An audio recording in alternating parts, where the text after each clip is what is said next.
ايه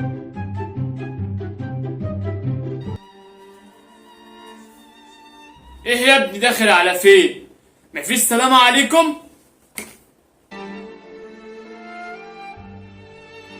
الواد ده فيه حاجة، لما اقوم اشوفه.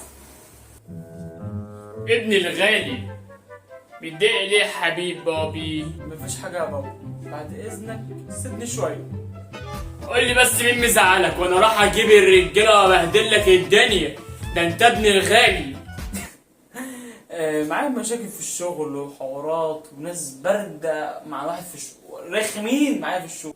طبيعي يا حبيبي، في اي شغل كده في الحلو وفي الوحش. متضايقش نفسك كده، هتفكر تاخد حقك من حد.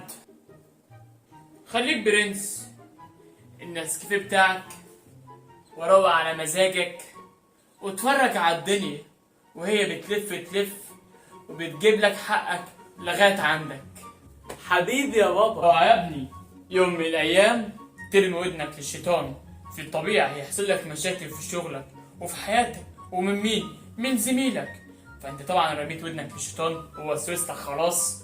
لا، انا لازم اذيه، لازم اعمل له مشاكل زي ما هو اذاني. اوعى تاذي حد من زمايلك او اي حد من اصدقائك، حتى لو هو كان اذاك. ليك رب يجيب لك حقك لغايه عندك. خليك برنس قاعد كده بتتفرج وربنا بيجيب لك حقك. أحلى أب في الدنيا. واهم حاجه يا ابني، اتقي الله ربنا في شغلك عشان يكرمك دنيا واخره.